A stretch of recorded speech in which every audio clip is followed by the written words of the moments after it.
For today's video, I'm going to do something different and talk about a moment that I feel gets brought up way more than I ever thought it would be and give you a more detailed story about it and the event itself. What I'm talking about is my match against Captain Awesum way back in Smash 4 at EVO 2015. That set is about to be over 10 years old, which to me feels super crazy to think about. But I thought it would be enjoyable to discuss one of my most iconic sets on its 10th anniversary. Being in the Smash community, I've seen a lot of people's eating habits, and it's pretty bad, especially when it comes to snack foods. I personally have been trying to become more health conscious, and because of that, I have partnered with Goodies Granola, which is an organic snack with no added preservatives, no gluten, and no dairy.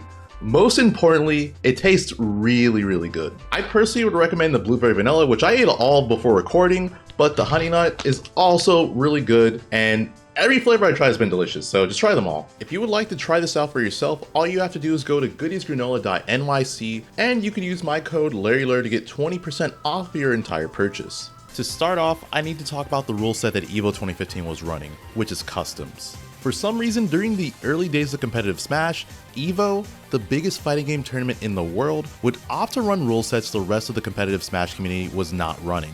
It's frustrating because the community would have an established rule set that is widely used by the large majority of tournament organizers who host Smash tournaments. And then EVO comes along and creates a rule set that is generally disliked by competitors of that game. The first Brawl tournament they hosted at EVO had items turned on with a very non-competitive stage list. Edge of those. Smash balls in play. First hit by Ken. I don't think it was a hard one though. Next hit will break it. There it is. Combo. Yes! This was done during year one of Brawl coming out, so there were plenty of people playing the game. There is absolutely no doubt in my mind that if there was a better rule set, considering the prestige of EVO, this could have been one of the biggest Brawl tournaments ever. I mean, just the year before, Melee pulled in around 270 entrants, and this was back when everyone thought this would be the last EVO Melee would be at, and one of the last big Melee tournaments period. Boy, were we wrong.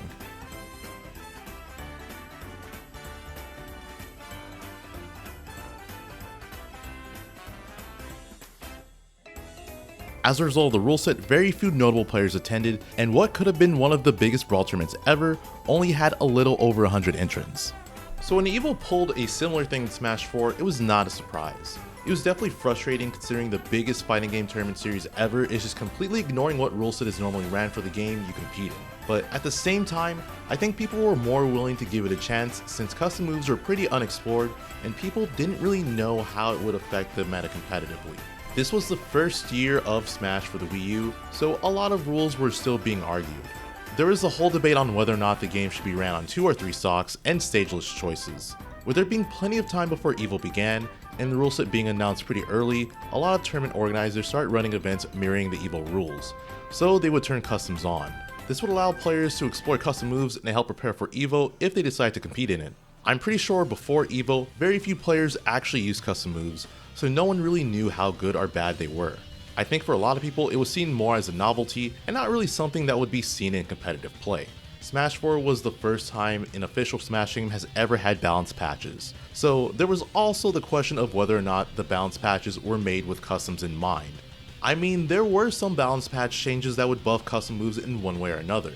That being said, the more people played with custom moves, the more it started to become obvious that some of the custom moves are broken and are clearly not made to help balance the game competitively. That attack, you die. Good up smash out of shield right there to start out the match. Back here in Castle Siege. Alright guys, this is important. Sushi Chef Pikachu is gone, and we're back to regular Pikachu. Is that it? MVT is deceiving. He's wrapping it up. This is over.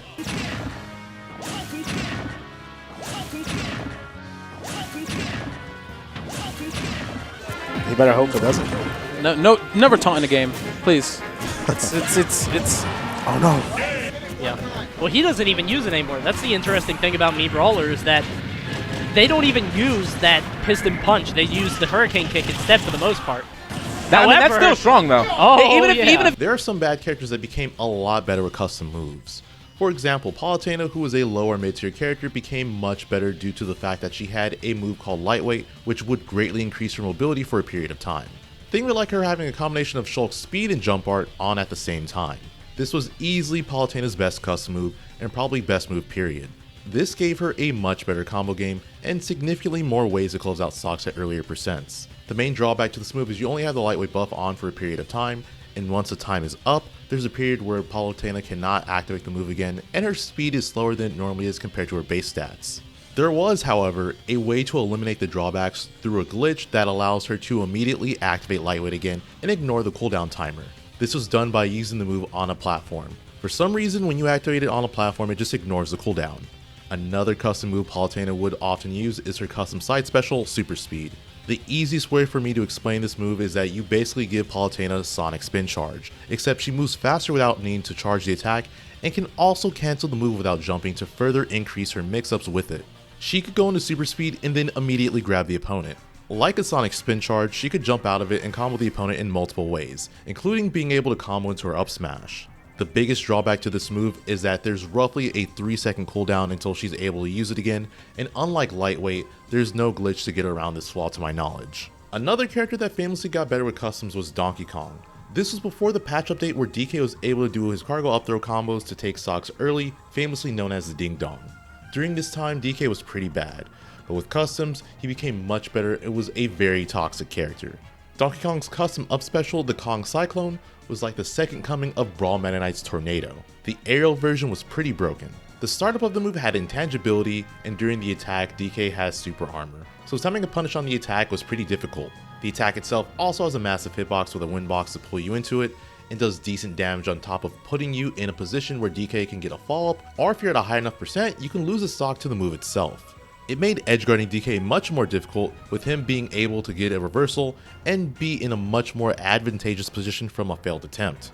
The biggest downside to the move is that it had a lot of end lag, so you'd want to wait for DK to go into freefall or land an end in his grounded animation. There is, however, a way to eliminate this fall, and that is for DK to auto cancel the move or go to the ledge. The way you auto cancel is by spacing your move so that you land just as the move ends, but before you go into the freefall animation, giving you no end lag. This meant if done properly, the window to punish the attack was very small. Another custom move that DK players often use was his neutral special called Storm Punch. This gave DK a weaker version of his Giant Punch, but it had a large wind box that was capable of pushing the opponent super far off stage and even into the blast zone. So even if DK wasn't close to the opponent, it was possible for him to push the opponent off stage into an edge guarding situation or just outright push them into the blast zone. This meant that whether or not he was close to you or far away, DK could be very obnoxious to fight. So yeah, custom moves did make some bad characters better. The problem is though, it also gave improvements to top tiers. Fox's custom up special Twisting Fox made his recovery slightly worse, but in return gave him a much better option to close out stocks. Like, you know, the Amso with Yoshi, like what he does against Fox is kind of similar. Yeah, oh is my that it? god. Oh, yep, oh that's it. my Yeah. god. It gave Fox the startup of Ultimate Wolf's up special, but also gave him the knockback of pre-patch Smash 4 Zero Suit Samus's boost kick. So even though his recovery went a slightly shorter distance, it was actually a much more difficult move to edgeguard because of the startup. It gave him an earlier way to finish off stocks. He also had cool ways to close out stocks like this.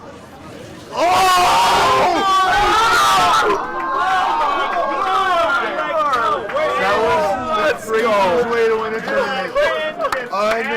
Unreal. Though not as good as his up special, he also had a custom neutral special that was sometimes used. This would replace his regular lasers with Falco lasers. It's a good option, but not something that I think was the staple to his custom moveset like Twisting Fox. Sonic also had some customs that would often get used. His hammer spin dash made the hop that he does at the start of his spin dash higher, and if he had a grounded opponent, he was able to bury them. This would allow him to get some follow-ups he wouldn't be able to get with his base spin dash. Even if he didn't get the bury and just hit the opponent, he could still combo off of it like he would his normal spin dash. Another custom move that was often used for Sonic was his custom up special Double Spring. This allowed Sonic to get 2 up specials, so he could use Spring twice. His Spring recovery wouldn't go nearly as high as his custom one, but it made certain follow-ups easier to do and gave him a much better way to mix up his landings. Also, just because I think it's funny, I want to show you a clip of custom Luigi side B when he misfires. Big shoutouts to Concon. So yeah, there were some pretty ridiculous customs out there, and people were starting to hate the rule set before EVO even happened. There was something else that made customs even more of a nightmare to run. You need to unlock them. So in order to even practice with or against a particular custom moveset, you need to waste your time unlocking it. With the exception of the Mii's and Palutena, all of the custom moves need to be unlocked. So if you're running a tournament that has custom moves on, you're gonna have to spend a lot of time getting them for everyone. If I remember right, you randomly unlock certain moves and there's a possibility of you getting a duplicate of that move, so the amount of time it would take to unlock everything is inconsistent.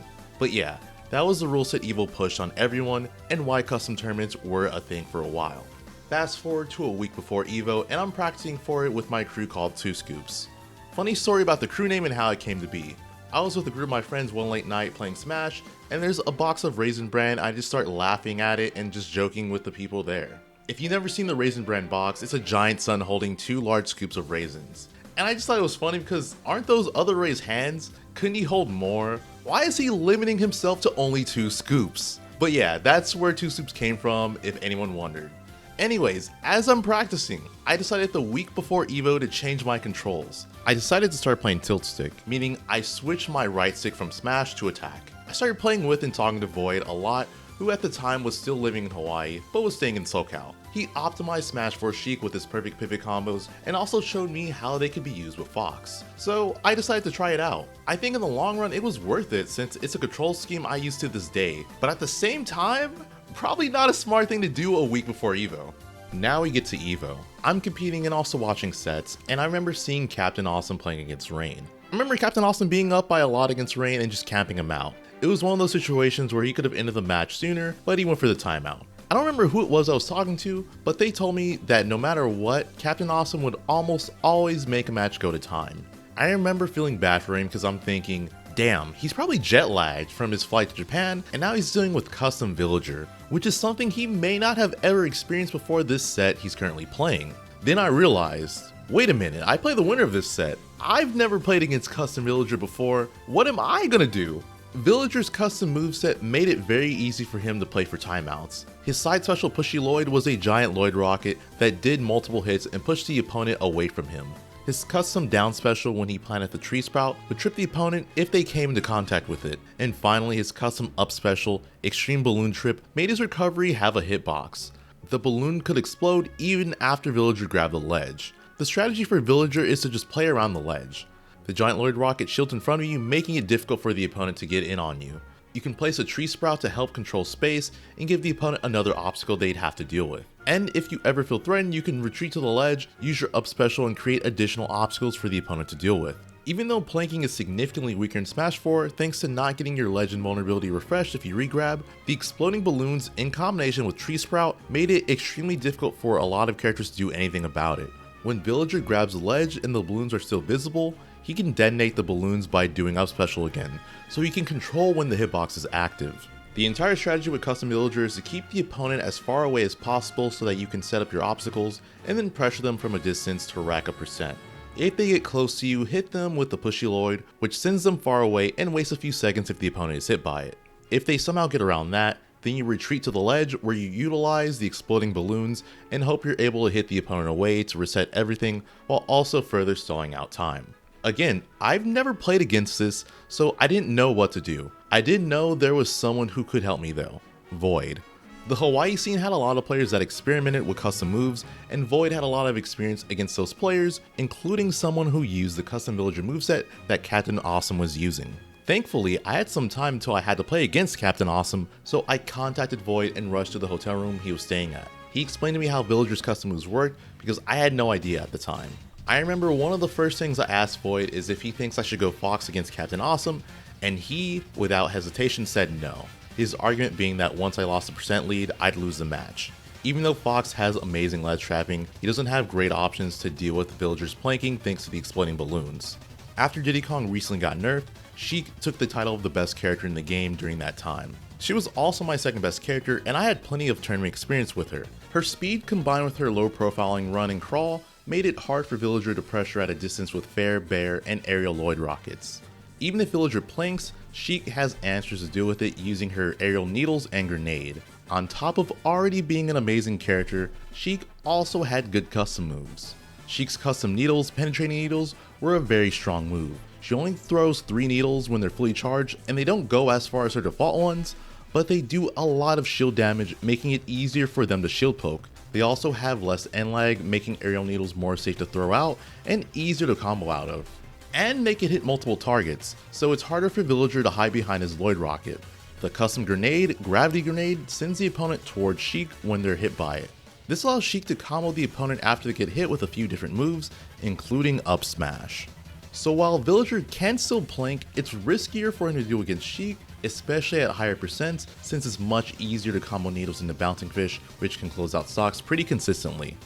After everything was explained, I played a few matches to warm myself up and tried to develop some muscle memory against Custom Villager. So we finally get into the match, and to no one's surprise, it's a very campy set. He's running his timeout strategy, and I'm just trying to find the hits that I can.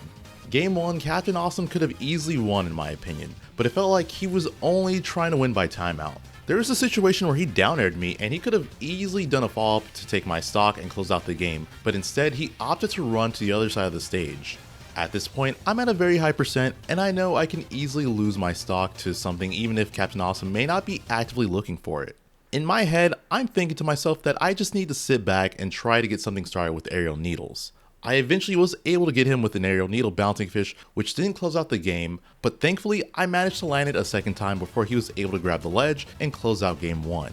Game 2 we were pretty even until the last 30 seconds where I just started getting hit by everything and I got timed out. I definitely was trying to force my way in too much, and as a result I dropped that game. Game 3 I decided to counterpick Battlefield to give myself more platforms so it would be easier for me to avoid Villager's projectiles. We started off pretty even, but I managed to take the first stock. After that, I decided to camp him. Look, I played Brawl competitively, so I had plenty of experience getting timed out and timing out my opponent.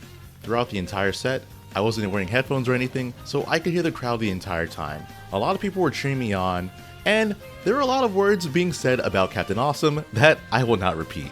When I got taken down to my final stock, I felt pretty confident I had the set won. If I did somehow lose this would go from being one of the best timeouts in Smash history to one of the biggest chokes. So I'm really glad that didn't happen. Counting down out here. Hold on. Three, two, one. Get him out of here! Get him out of here! Get him out of here! Crazy, dude. After I won, so many people walked up to me and gave me a hug and congratulated me. It was nice, but at the same time I thought it was kind of funny because I feel like people were congratulating me like I had won the tournament or something. Which I didn't, I got 9th. I also met Jaywitz at the event and even he congratulated me. In my head I was thinking, wow, that's so cool because at the time I watched a lot of his videos. That was definitely one of my most memorable moments in my Smash career, and it still gets brought up a lot, which to me is crazy because it happened so long ago. But I appreciate it and I'm glad I was able to have such an impactful moment in Smash's history. And that is it for the video. Let me know in the comments what you think about this moment, Smash 4 Customs, and Smash being at EVO. And if you enjoyed enough, drop a like on the video and sub to my channel for the YouTube algorithm and to see more Smash content. It helps me out a lot. Also, I have a second channel you should follow where I'm planning on putting stream highlights and other stuff. Thanks for watching, and I will see you next time.